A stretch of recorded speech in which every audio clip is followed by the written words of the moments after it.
আসসালামু আলাইকুম। আজকের ক্লাসে আমরা বেসিক থার্মোডাইনামিক্সের একটা গুরুত্বপূর্ণ টপিক ইন্টারনাল এনার্জি বা অন্তর্নিহিত শক্তি নিয়ে আলোচনা করব। তো প্রথমেই তাপগতিবিদ্যার প্রথম সূত্রতে আমরা পাই কোন সিস্টেমে সরবরাহিত তাপের কিছু অংশ অন্তর্নিহিত শক্তি বৃদ্ধি করে এবং বাকি অংশ কার্য সম্পাদন করে। এখান থেকে আমরা পাই অন্তর্নিহিত শক্তির পরিবর্তন del U is equal to সরবরাহিত তাপ কিউ মাইনাস কৃত কাজ। তো এখানে ইউ দ্বারা অন্তর্নিহিত শক্তিকে নির্দেশ করে, ডেল দ্বারা পার্থক্যকে।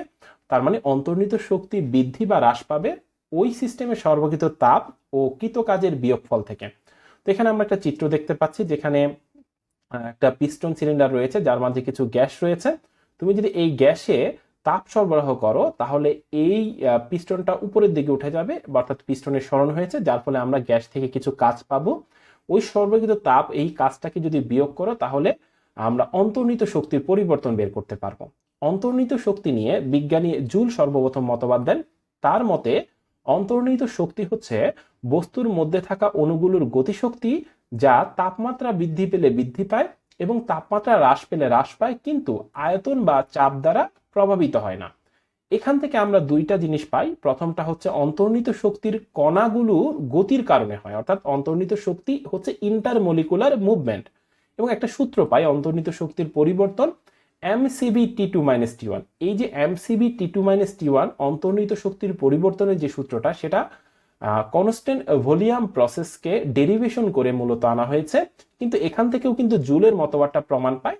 এখানে আমরা জানি যে এম হচ্ছে একটা কনস্ট্যান্ট মান, সিবিও কিন্তু একটা কনস্ট্যান্ট মান, আর টি টু মাইনাস টি ওয়ান এই দুইটা হচ্ছে ভেরিয়েবল, মানে এই দুইটা চেঞ্জ হয়, পার্থক্যটা পরিবর্তন হয়। তো অন্তর্নিহিত শক্তি শুধুমাত্র তাপমাত্রার পরিবর্তনের উপর নির্ভর করে, এটা কিন্তু অন্য চাপ বা আয়তন অন্য কিছুর উপর নির্ভর করে না। এই যে জুলের মতবাদ, সেখানে আমরা ইন্টারমলিকুলার মুভমেন্ট সম্পর্কে জেনেছি। অনেকেই আসলে ইন্টারমলিকুলার মুভমেন্ট সম্পর্কে ক্লিয়ার ধারণা রাখে না। তো আমরা এখন জানবো যে ইন্টারমলিকুলার মুভমেন্ট বা আভ্যন্তরীণ কণাগুলোর গতি বলতে কি বোঝায়। যখন তুমি একটা বস্তুতে তাপ দিবা তখন এর ইন্টারনাল এনার্জি বৃদ্ধি পাবে, তখন তিন ধরনের মুভমেন্ট হবে ইন্টারমলিকুলার, অর্থাৎ ওই কণাগুলো তিন ধরনের মুভমেন্ট হতে পারে। যেমন প্রথমে আছে ট্রান্সলেশন।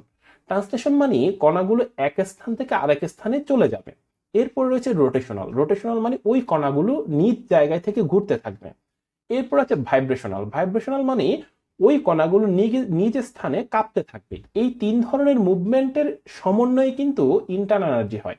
তো এখানে আমরা আরেকটা চিত্র দেখতে পাচ্ছি যেখানে তিন ধরনের পদার্থকে কনসিডার করা হয়েছে, যেখানে রয়েছে সলিড, লিকুইড এবং গ্যাস। সলিডের কথা যদি আমি বলি, সলিডকে তুমি যখন তাপ দিবা এর মধ্যে কিন্তু কোনো ট্রান্সলেশন হবে না। দেখো, ট্রান্সলেশনের কোনো এনার্জি নাই, কারণ সলিডের কণাগুলো এক স্থান থেকে অন্য স্থানে চলে যায় না, বরং নিজ স্থানে দ্রুত কাঁপতে থাকে। ওই কাঁপাটাই কিন্তু এর ইন্টারমলিকুলার মুভমেন্ট বা ইন্টারনাল এনার্জি। সেই সাথে কিছু কণা ঘুরতে পারে, যেটাকে রোটেশনাল এনার্জি বলে। লিকুইড বা তরল পদার্থের ক্ষেত্রে যদি আমরা চিন্তা করি, তরল পদার্থের কণাগুলো হালকা হালকা কাঁপে, বাট অত বেশি কাঁপতে পারে না, কারণ কিছুটা ফাঁকা থাকে। তো রোটেশনাল থাকে, তরল পদার্থের কণাগুলো অনেক ঘুরতে থাকে নিজ অক্ষে, এবং কিছু কণা এক স্থান থেকে আরেক স্থানে চলে যায়। বিশেষ করে পানি গরম করার ক্ষেত্রে তোমরা এই জিনিসটা খেয়াল করবে, যেটাকে আমরা ট্রান্সলেশনাল বলি। গ্যাসীয় পদার্থের ক্ষেত্রে যদি চিন্তা করি, গ্যাসের এক একটা মলিকুল অনেক দূরে দূরে থাকে, এটার মধ্যে ভাইব্রেশন খুবই সামান্য পরিমাণে হয়, রোটেশন মোটামুটি ভালো হয়, কিন্তু ট্রান্সলেশন সবচেয়ে বেশি হয়। গ্যাসের কণাগুলোকে যখন আমরা তাপ সরবরাহ করব, এর কণাগুলো অনেক বেশি ছোটাছুটি করে, যেটা আমরা আগেও জানি যে তার মানে গ্যাস মলিকুলের ম্যাক্সিমাম ইন্টারনাল এনার্জি হচ্ছে ট্রান্সলেশনের ভিতরে, তরল পদার্থের ম্যাক্সিমাম ইন্টারনাল এনার্জি হচ্ছে রোটেশনাল এবং ট্রান্সলেশন দুইটার ভিতরে, আর সলিডের ম্যাক্সিমাম ইন্টারনাল এনার্জি হচ্ছে হলো ভাইব্রেশনের উপর।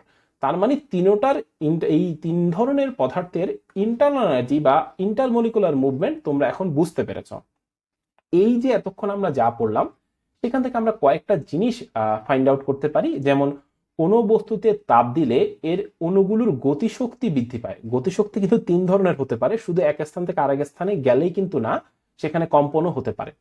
ফলে অণুগুলোর মধ্যে ঘর্ষণ হয় বা ধাক্কা খায়, এর দরুন তাপমাত্রা বৃদ্ধি পায়। তো আমরা একটু আগে কিন্তু একটা জিনিস জুলের মতবাদ থেকে পড়েছিলাম, যেখানে আমরা শিখেছিলাম যখন কোনো বস্তুতে তাপ দেয়া হয় এর ইন্টারনাল এনার্জি বৃদ্ধি পায়, এবং ইন্টারনাল এনার্জি তাপমাত্রা বৃদ্ধি পেলে ইন্টারনাল এনার্জি বাড়বে, তাপমাত্রা হ্রাস পেলে ইন্টারনাল এনার্জি কমবে। তো এখানে একটা প্রশ্ন দাঁড়ায়, সেটা হচ্ছে খুব ইম্পর্টেন্ট প্রশ্ন, যে তাপমাত্রা বৃদ্ধি পেলে কি ইন্টারনাল এনার্জি বাড়ে, নাকি ইন্টারনাল এনার্জি বাড়ার কারণে তাপমাত্রা বৃদ্ধি পায়।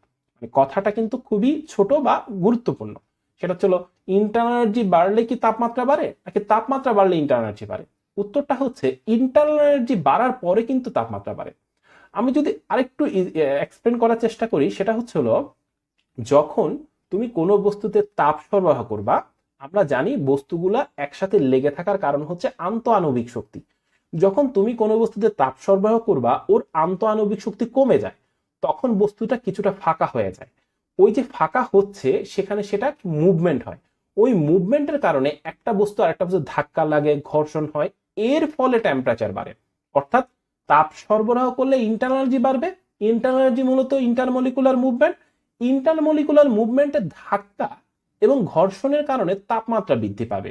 এটাই মূলত হচ্ছে, এইভাবেই কোনো বস্তুকে তাপ সরবরাহ করলে এর তাপমাত্রা বৃদ্ধি পায়। তার মানে আমরা এখান থেকে বুঝতে পারলাম, তাপমাত্রা বৃদ্ধির কারণে কিন্তু ইন্টারমলিকুলার এনার্জি বৃদ্ধি পায় না, বরং ইন্টারমলিকুলার এনার্জি বৃদ্ধি পাওয়ার কারণে তাপমাত্রা বৃদ্ধি পায়। তো এখানে আমরা সলিড এবং লিকুইড ও গ্যাসের ক্ষেত্রে যদি একই পরিমাণ তাপ দেওয়া হয়, মনে করো 1 কেজি 1 কেজি 1 কেজি, তিনও ধরনের পদার্থ নিলাম, একই পরিমাণ তাপ দিলাম, সবচেয়ে বেশি ইন্টারনাল এনার্জি বৃদ্ধি পাবে সলিডের। এর কারণ কি? তুমি যদি গ্যাসে তাপ সরবরাহ করো, এর কিছু অংশ গ্যাস কাজ করবে, অর্থাৎ গ্যাস কি করবে, কৃত কাজটা বেশি দিবে সলিডের তুলনায়। সলিডের কিন্তু কৃত কাজ প্রায় জিরো। তো সলিডের কৃত কাজ জিরো, তার মানে তুমি যে পরিমাণ তাপ দিবা অলমোস্ট ম্যাক্সিমামটাই কি হবে, ইন্টারনাল এনার্জি বৃদ্ধি করবে। তার মানে একই পরিমাণ তাপ যদি তুমি তিন ধরনের বস্তুতে দাও, তরল, কঠিন এবং বায়বীয়, সবচেয়ে বেশি ইন্টারনাল এনার্জি বৃদ্ধি পাবে সলিডের, এরপরে লিকুইডের, এরপরে গ্যাসীয়।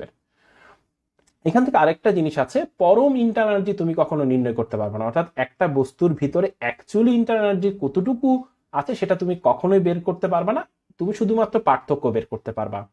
তো এটা রেফারেন্স হিসেবে আমি নাসার ওয়েবসাইট থেকে একটা পিকচার দিয়েছি, যেখানে তারা ক্লেম করেছে temperature is a measure of average kinetic energy of translation of the gas molecule. তারা মূলত গ্যাস মলিকুলের ক্ষেত্রে বলেছে যে গ্যাস মলিকুলের যে ট্রান্সলেশন হচ্ছে, অর্থাৎ এক স্থান থেকে আরেক স্থানে হচ্ছে, সেটার যে মুভমেন্ট হচ্ছে, সেই কাইনেটিক এনার্জিটাই মূলত টেম্পারেচারকে নিয়ন্ত্রণ করছে বা টেম্পারেচারটাকে মানে বাড়াচ্ছে বা কমাচ্ছে।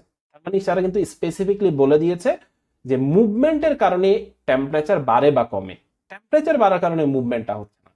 তো আশা করি এই বিস্তর অ্যানালাইসিসের মাধ্যমে তোমরা ইন্টারনাল এনার্জি সম্পর্কে ভালো ধারণা পেয়েছো। আজকের ভিডিওটা এখানেই শেষ। পরবর্তী ভিডিওতে আমরা এনথালপি সম্পর্কে জানবো।